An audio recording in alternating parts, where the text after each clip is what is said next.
Luzon, Visayas, Mindanao, the whole Philippines. Good morning, good noon, good afternoon. Sa buong mundo, magandang umaga. Good morning to all of you. Good morning. Good morning, good evening, good noon, at good day to all. Ang ating paksa ngayon ay ang tatawag na blasphemy. Gusto ko may paliwanag ang blasphemy dahil marami ngayon tao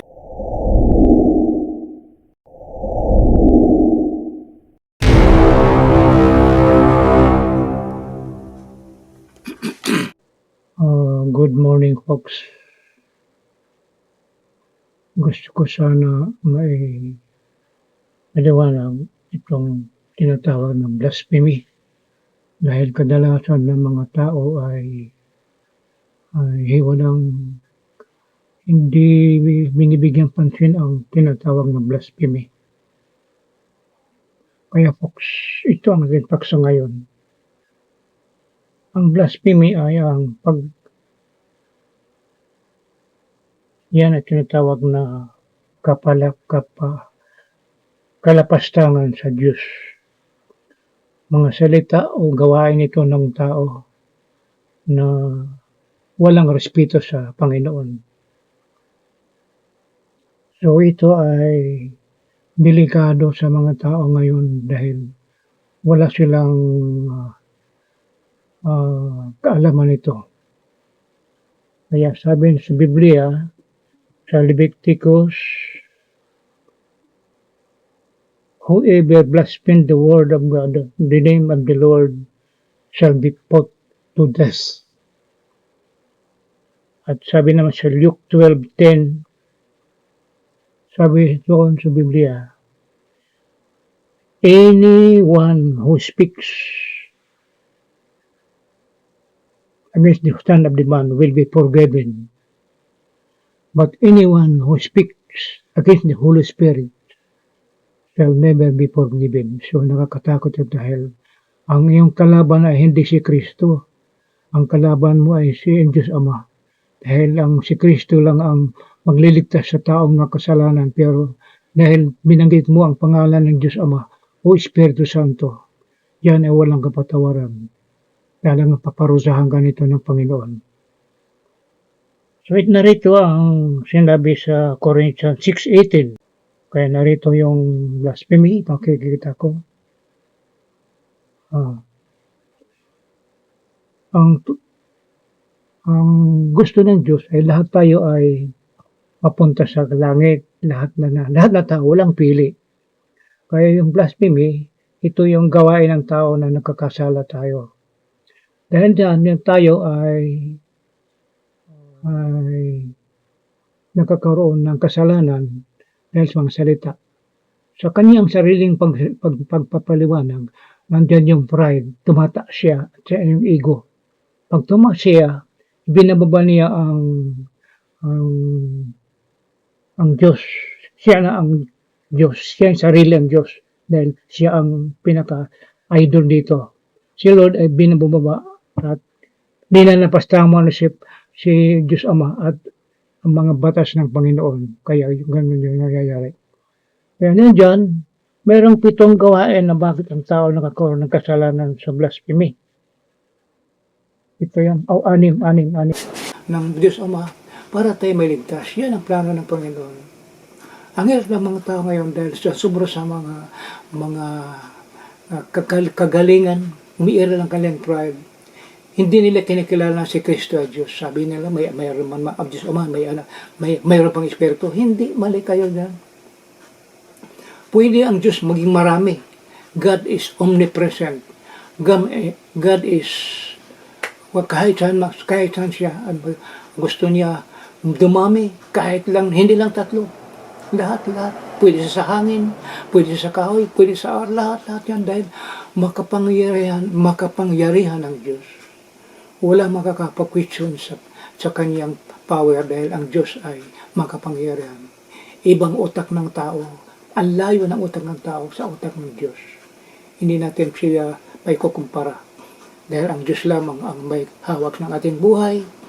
Kaya folks, bigyan natin pansin ang kanyang respeto at huwag nating bastusin ang pangalan ng Diyos. Dahil yan, pag nalintikan nabanggit ang pagbabastos sa Panginoong Diyos, delikado ang buhay mo, delikado ang kaligtasan, delikado ang kaluluwa mo. Para ka na nagsintensya sa sarili mong kaluluwa. Ikaw mismo ang nagpukpok sa sarili mong ulo dahil alam ng Diyos na kung gusto mo mapunta sa Kanya, sundin lang ang Kanyang mga utos. Please. Nagkasala sa Kanyang ginagawang salita. And sabi niya, who is this God? At sabi pa niya, itong Panginoon ay, yun ay yung sama ang Kanya salita. Kaya may salita siya doon na stupid God. Mali yun, hindi maganda. Iyan ang ganyan ginawa niya na walang kapatawaran sa Diyos Ama. At siya ngayon ay nagdurusa sa kanyang ginawa. Alam mo, sa Biblia, marami ng pinarusa ng Panginoon. Yung nakipagkalaban sa Diyos at binawalang respeto sa Diyos ay pinarusahan niya. Pangalawa ay resisting the power of God. Parang siya na ang magaling, kaya yung Diyos ay hindi sa kanya pakiramdam siya ay wala yun sa kanya. Siya talaga ang may karapatan na siya ang magmataas. Pangatlo, doubting God's good intention. Nagdududa sa mga gawain ng Diyos sa tao. Parang wala kang tiwala.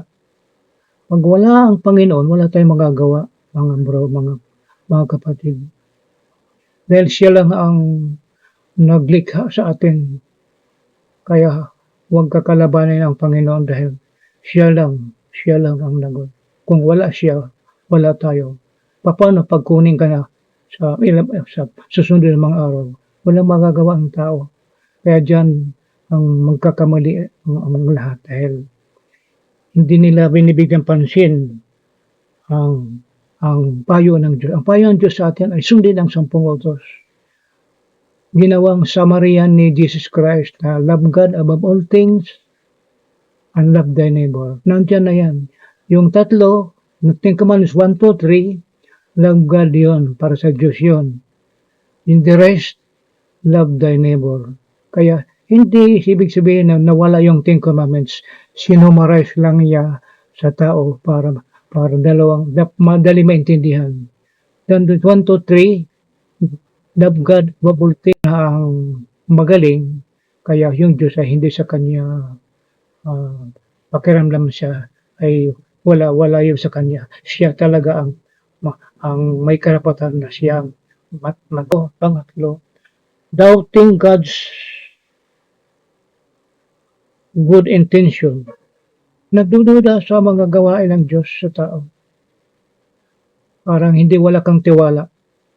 Pag wala ang Panginoon, wala tayong magagawa, mga bro, mga kapatid. Dahil siya lang ang naglikha sa atin. Kaya huwag kakalabanin ang Panginoon dahil siya lang ang nagon. Kung wala siya, wala tayo. Paano pag kunin ka na sa susunod ng mga araw? Walang magagawa ang tao. Kaya dyan ang magkakamali ang lahat dahil hindi nila binibigyan pansin ang payo ng Diyos. Ang payo ng Diyos sa atin ay sundin ang 10 utos. Ginawang summarian ni Jesus Christ na love God above all things and love thy neighbor. Nandiyan na yan. Yung tatlo, Ten Commandments 1, 2, 3, love God yun, para sa Diyos yun. In the rest, love thy neighbor. Kaya hindi ibig sabihin na nawala yung Ten Commandments. Sinummarize lang niya sa tao para madali maintindihan. Then 1, 2, 3, love God above all things, and the rest ay para sa religious documents o mga o mga relics o mga lahat ng mga sacramental ng mga Panginoon, binigay ng Panginoon. Dahil sabi ng iba, mali daw yung mga sacramental, yung mga rosaryo, mga imahe, hindi maling. Marami na yan naparusahan dahil nabindisyonan yan. Okay lang kung hindi pa nabindisyon. Pero pag nablisingan yan ng pare, binigyan ng paspas yan mula sa Holy Spirit. Dahil yan ay mga tinatawag na mga property of the Holy Spirit. Yung simbahan, pag winasak mo yung simbahan, delikado ka dyan.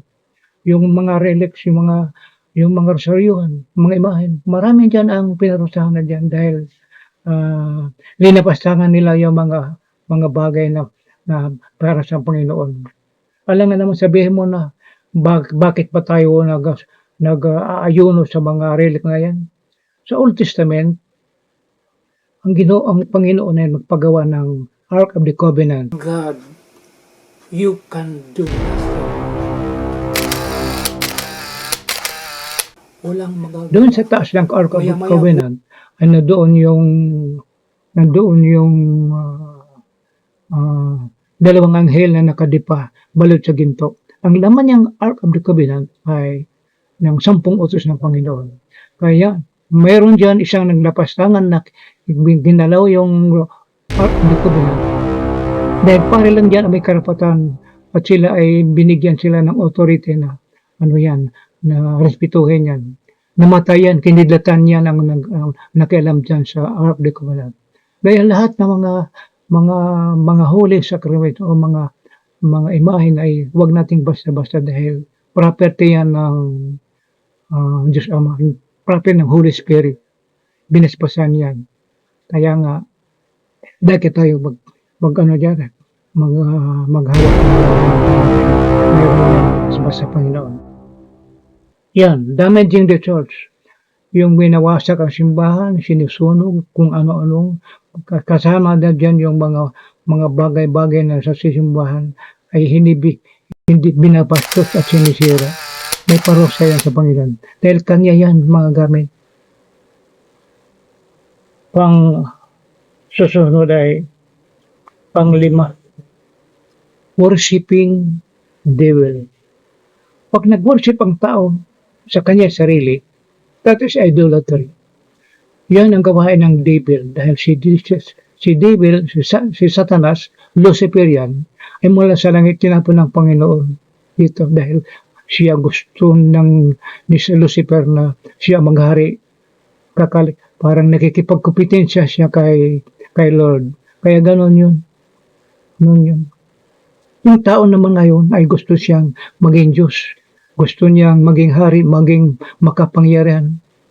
Hindi niya alam. Dahil ang kanyang pride ang umairal. Ang kabuhay ngayon ay parang gulong lang. Nasa itaas, minsan nasa ibabaw naman. Minsan nasa pabalik-balik lang. Ang mahirap dyan, pag dumating ang panahon na kunin ka dahil wala ka ng balikan, alam na natin sa 10 utos ng Panginoon, ang lumabag dyan ay papupunta sa impyerno dahil linabag niya ang 10 utos ng Panginoon. Sa sunod dyan ay rejecting Christ. Hindi na nila pinapansin si Kristo na siya ang nagligtas sa atin. Magkamali tayo, okay lang dahil maghingi tayo ng tawad dahil ang pagpunta ni Kristo sa atin ay para tayo ay ligtasin sa pamamagitan ng ating hingi ng patawad sa Kanya at taos pusong pagpatawad. Dahil siya ang ating Panginoon Diyos na ginawang tao ng Diyos Ama para tayo may ligtas. Yan ang plano ng Panginoon. Ang hirap ng mga tao ngayon dahil sa sobra sa mga kagalingan, umiiral ang kanilang pride. Hindi nila kinikilala si Kristo ay Diyos. Sabi nila, mayroon man ang Diyos Ama, mayroon pang Espiritu. Hindi, mali kayo dyan. Pwede ang Diyos maging marami. God is omnipresent. God is, kahit saan siya, gusto niya dumami, kahit lang, hindi lang 3. Lahat. Pwede sa hangin, pwede sa kahoy, pwede sa lahat yan dahil makapangyarihan ng Diyos. Walang makakapag-question sa kanyang power dahil ang Diyos ay makapangyarihan. Ibang utak ng tao, ang layo ng utak ng tao sa utak ng Diyos. Hindi natin siya may kukumpara. Dahil ang Diyos lamang ang may hawak ng ating buhay, Kaya folks, bigyan natin pansin ang kanyang respeto at huwag nating bastusin ang pangalan ng Diyos. Dahil yan, pag nalintikan nabanggit ang pagbabastos sa Panginoong Diyos, delikado ang buhay mo, delikado ang kaligtasan, delikado ang kaluluwa mo. Para ka nang nagsintinsya sa sarili mong kaluluwa. Ikaw mismo ang nagpukpok sa sarili mong ulo dahil alam ng Diyos na kung gusto mo mapunta sa Kanya, sundin lang ang Kanyang mga utos. Please, huwag natin bastusin ang pangalan ng Diyos. Huwag natin murang-murahin ang Diyos. Huwag natin siyang bigyan ng kahihiyan dahil without God, you can do nothing. Walang magagawa. Maya-maya, bukas o sa makalawa, sa ilang araw, minuto, hindi natin alam ang buhay natin. Nakasalalay tayo sa Panginoon. Kaya, please, respetuhin ang Panginoon. Ang karamihan tao ngayon ay hindi na kumikilala sa Panginoon. Dahil ang kinikilala nila ang kanilang sarili, kinikilala nila ang kanilang pride, kinikilala nila ang mga social media na puro mga naman. Hindi nila tinitingnan ang tama o mali. Wala na sa hulog ang mga tao ngayon. Wala na. Niloko na sila ni Satanas sa mamagitan mga modernong, mga makabagong mga gamit. Walang problema sa mga kabagong mga gamit. Kaya gamitin mo na ito sa tama. Huwag abusuhin. Huwag abusuhin. Ang tao ngayon ay kung ano ang tama ay mali, kung ano ang mali ay tama. Kaya nga, nagtataka ko maraming Kristiyano, maraming Katoliko, maraming naman mga iba-ibang sekta na kumikilala sa Panginoon. Bakit sila pa mismo ay uma-idol kay Duterte na masamang tao?